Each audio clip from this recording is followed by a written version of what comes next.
The Goatfoot God by Dion Chapter 18, Part 2. Mona was the first to awake next morning, Hugh and Mr. Jelks being constitutionally late risers. She looked out of her window and saw the first young green on the birches, and the first sunlight over the firs, and as soon as might be she was out of doors. Living in London so long, she had hardly realized what the spring and the morning could mean to her. Some polyanthuses, velvet brown and wine purple, had joined the daffodils in the coarse grass at the foot of the old wall, and Mona, made sensitive by her illness, stood and looked at them. Dew sparkled on every gray blade of the dry winter grass, the heavy dew left behind by late frosts, and the little velvety faces of the polyanthuses looked up through it, unharmed. The sky was the pale blue of early spring and early morning. A little mare's tail of clouds to the south showed the way of the wind, which came in soft breaths, blowing away the chill of the dawn. Dark gorse with yellow bloom dotted the unthrifty pasture. Silver birches, rising among it, made a fine lace of twigs against the sky, shot through as the light caught them with a faint haze of new green. The dark firs stood against the skyline, as they had stood the year through, unchanging. Against the winter gray of the pasture, broad stretches of bracken lay tawny. Unfenced, the field stretched away and dropped into a wood with the fall of the ground. The sylvan pan held his own here and gave no inch to Ceres. It was a sight to break the heart of a landlord, but Mona gave God thanks for it. A hand through her arm made her jump nearly out of her skin, and she turned round to see Hugh looking down on her from his ungainly height. He smiled and gave her arm a squeeze. "Lovely, isn't it?" he said. "Very lovely," said Mona, and they stood together silently. "Everyone talks about a garden round here, Mona, but there isn't going to be any garden. This is good enough for me. There ought to be some old-fashioned cottagey flowers in the garth," said Mona. "What is a garth?" asked Hugh. "The ground inside the cloisters, the present farmyard. So you'd like to make a garden, would you, Mona? All right, you shall." A clop-clop on the drive attracted their attention, and they saw Mr. Pinker arriving in an old-fashioned gig with a most extraordinary load on board, which included Mrs. Pascoe, Bill Pascoe, the foreman, a boy, a quantity of planks, and in Mrs. Pascoe's motherly arms a steaming glue pot. Bill was nursing a milk can as if it were his firstborn. The Green Man could go to hell with all its clientele. Once more was exemplified the truth to human nature of the parable of the 99 sheep safe in fold that weighed as naught against the one forlorn stray. Technically, Hugh Paston was not a new lamb, but he was the next best thing, a male who would allow himself to be managed. Jelks, who had left his dressing gown behind out of politeness, ambled down in his ironous cape and lent a touch of picturesqueness to the assemblage. Mona, whose neutral-tinted clothes seemed to drab in London, looked here as if she had risen from the gray winter pasture like Aphrodite from the foam of the sea. so perfectly did she match her surroundings. They set the door of the living room wide open and carried the table into the patch of sunshine that came streaming in. Mona picked some of the polyanthus and set them in a rough little earthenware jar she found on a shelf in the scullery and placed them on the table among the gay cottage crockery, and a bee came bumbling in and got the honey from them. You suddenly realized that there was a kind of happiness that had almost the quality of inebriation. It was a great joy to them both to show Jokes all there was to see of the interesting old buildings. Jokes, for his part, was amused to observe that Mona was quite as possessive as Hugh in her attitude towards them. Mona had not seen them since the general clearance of partitions and other impedimenta had taken place, and she was now able to, for the first time, to appreciate the possibilities of the two beautiful big rooms with their fan-arching and fine fireplaces. Ambrosius had evidently been a gentleman of taste who had done himself well within the limits of ecclesiastical architecture conventions. Jokes looked at the chapel, but said no word. But it was obvious that, like the parrot that was a poor talker, he thought a lot. Returned to the dwelling house, they were confronted by Mrs. Pascoe, who had rallied all her forces with a view to planting upon them the prize skivvy, whom she was determined they should have. It appeared that there were wills within wills in this matter, and it gradually transpired that Miss Pumphrey was in habit of running her establishment with the help of girls from homes. Now, the chief thing about a home is that it is not a home in the usually accepted sense of the word. Girls from homes bear very little resemblance to home-reared stock when they first issue forth into the world from their cloistral retreat.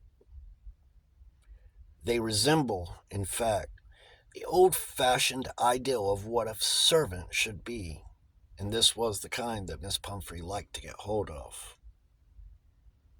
In varying periods of time, however, these unhappy fledglings became full-fledged, realized how they were being imposed upon, and gave in their notice.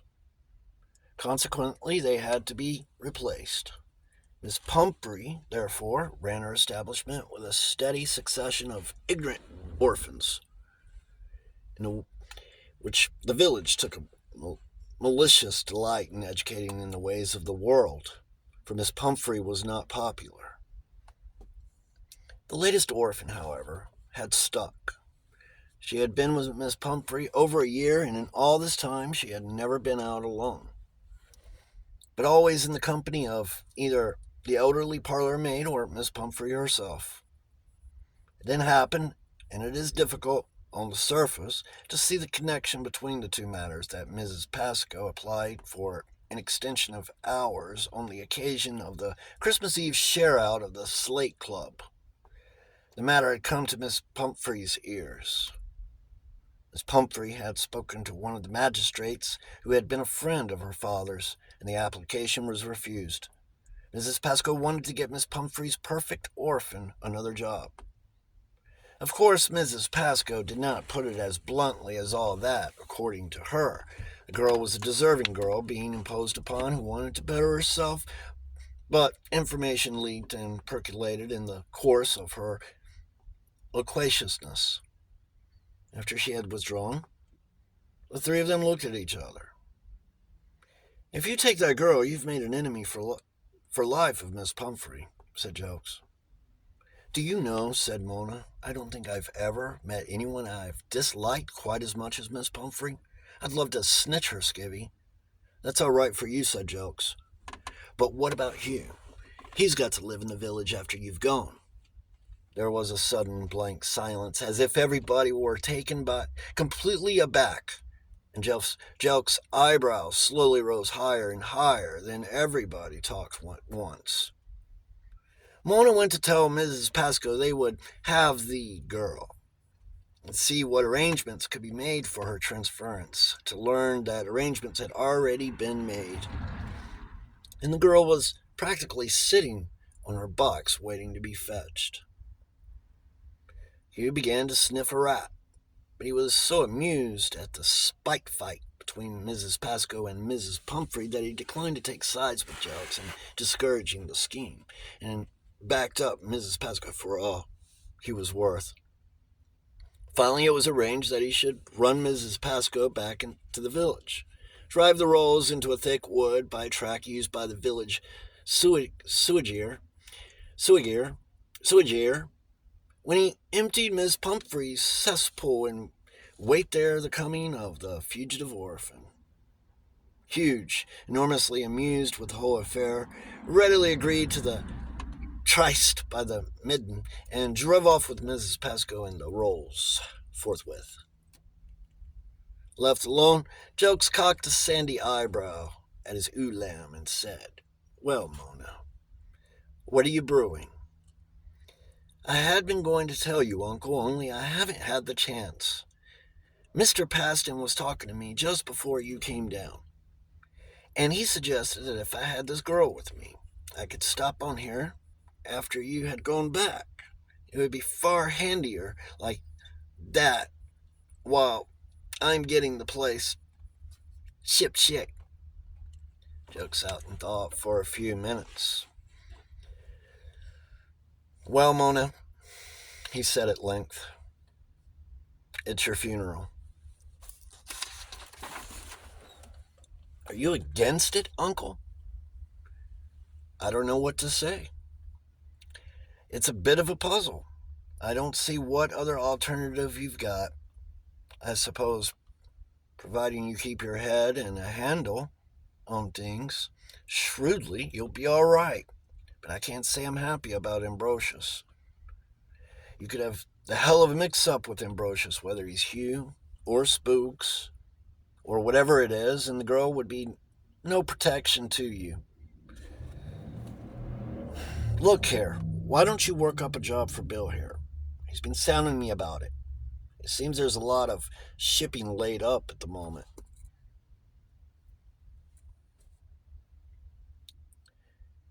"There's a lot of shipping laid up at the moment, and berths hard to come by.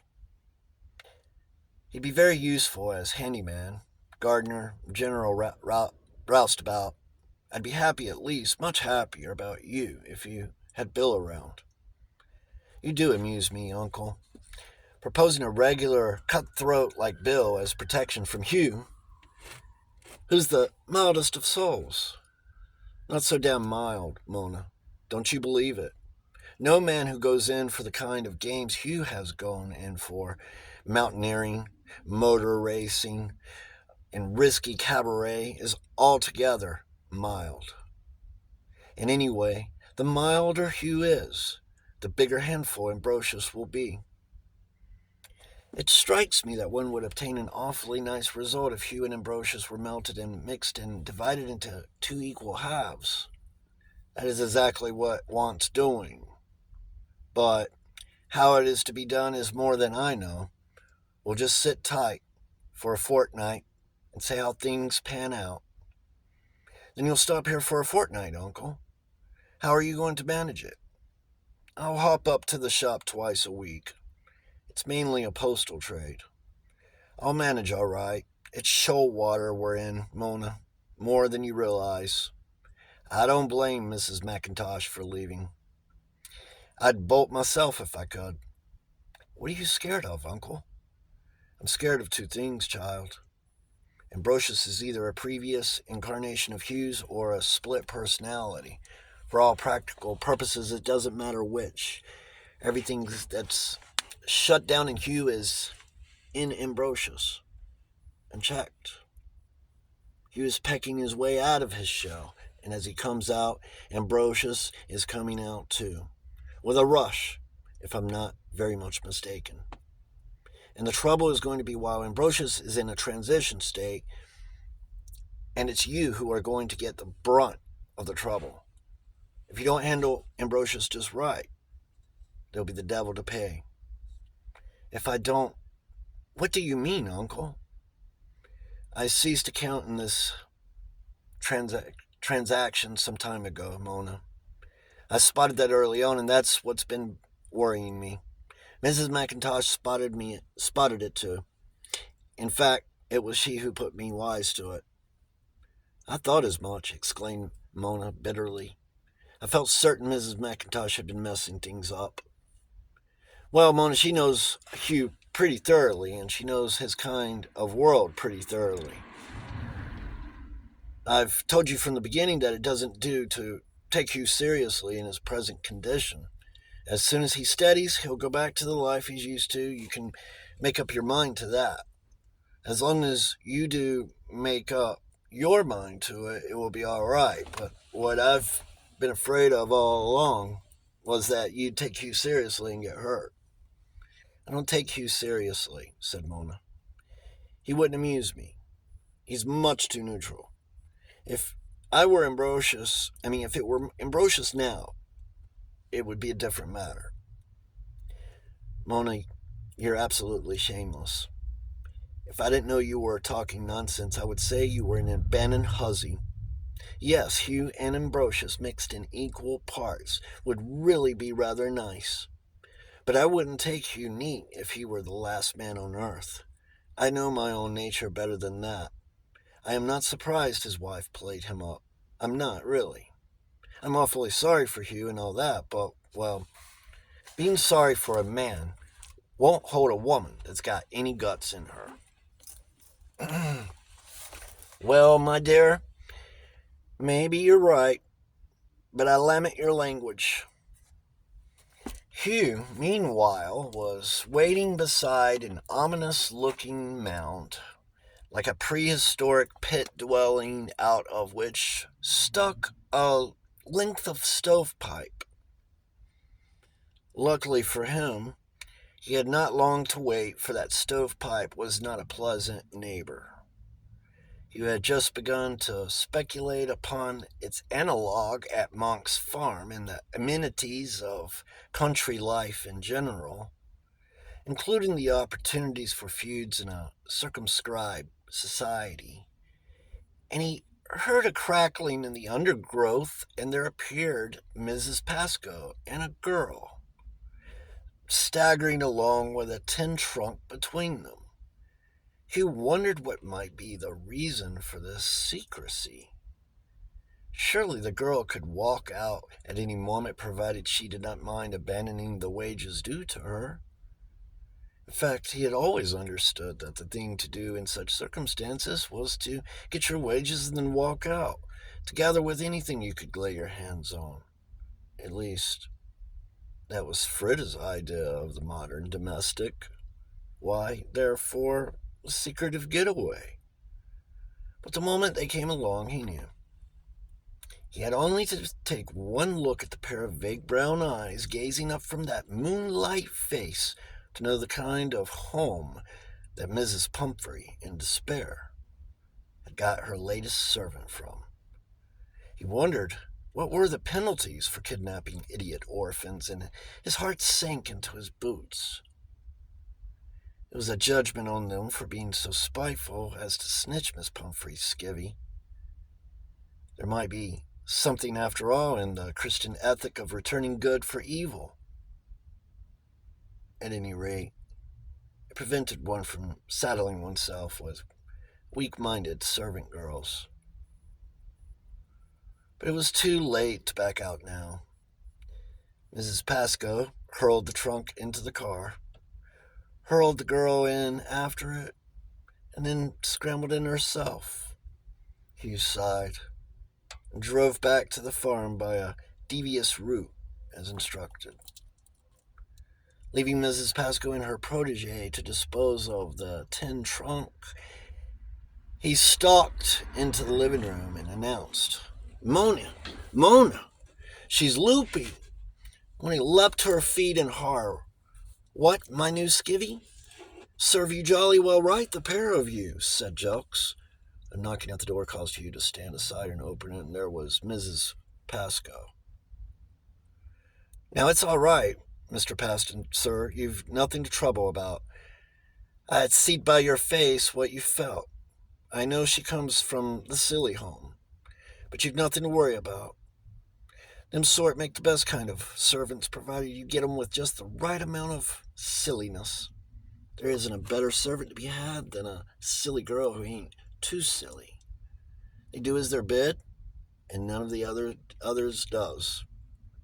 I see, said Hugh, who was in internal fits at the debacle, in the faces of Mona and Mrs. Pascoe and Mrs. Pascoe's viewpoint.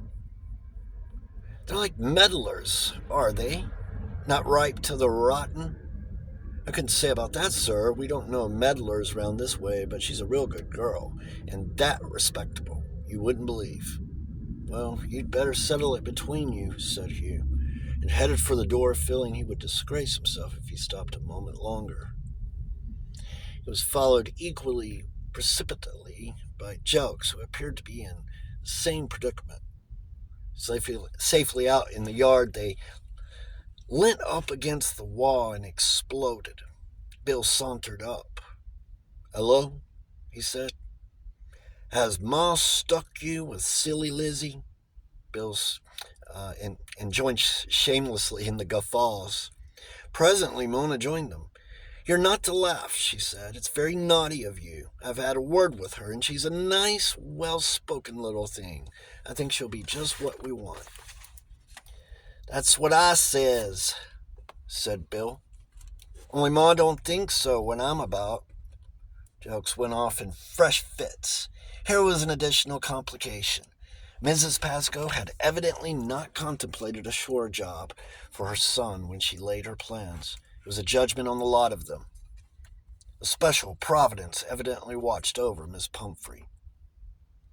The three at the farm settled down into peaceful domesticity. To everyone's surprise, for Mona had only been singing her praises to save her own face. Silly Lizzie turned out within limits to be the paragon for which she was vaunted. She did everything she was told. The only drawback to her was that she did nothing she wasn't told, however obvious. What she knew, but what she didn't know, she left severely alone, regardless of the gaps occasioned in the domestic service. Told to roast a leg of mutton for an hour and 40 minutes, she roasted it for an hour and 40 minutes. And very good it was. But left alone with the chops for supper, she roasted them for an hour and 40 minutes also, with results that can be guessed. However, provided she got the supervision she needed, she was the perfect servant. Chapter 18, The Goatfoot God. Dion Fortune.